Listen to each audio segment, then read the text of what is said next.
Mummy చూడు స్విగ్గీలో discount ఉంది బిర్యానీకి ఈరోజు చేద్దామండి ఇందులో.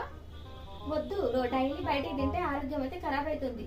అవునవునులే, ఏదేదో కలుపుతున్నారు బయట, ఫాస్ట్ ఫుడ్, పానీపూరి అని వేరే వేరే న్యూసెస్ వస్తున్నాయి. వద్దులే.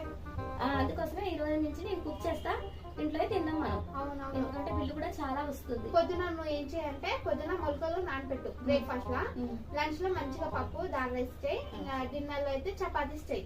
మనం ఈ రోజు నుంచి హెల్తీ డైట్ అయితే పాటించాలి ఎలాగైనా. పోయిన నెలలు అయితే మన ఇంటికి రాకంటే ఎక్కువ ఈ శుద్ధి బిల్లులే ఉన్నాయి. అవునవును, ఈ రోజు నుంచి మన ఆరోగ్యం చేసుకుందాం మంచిగా. ఫుల్ స్టాప్ పెడదాం. Okay. A few moments later. అరే పొద్దున అనుకున్నాంగా మమ్మీ జంక్ ఫుడ్ వద్దని. ఈ ఒక్కరోజు తిందాంలే, ఈ ఒక్కరోజు తింటే ఏం కాదు, రేపటి నుంచి పాటిద్దాం. ఓకే.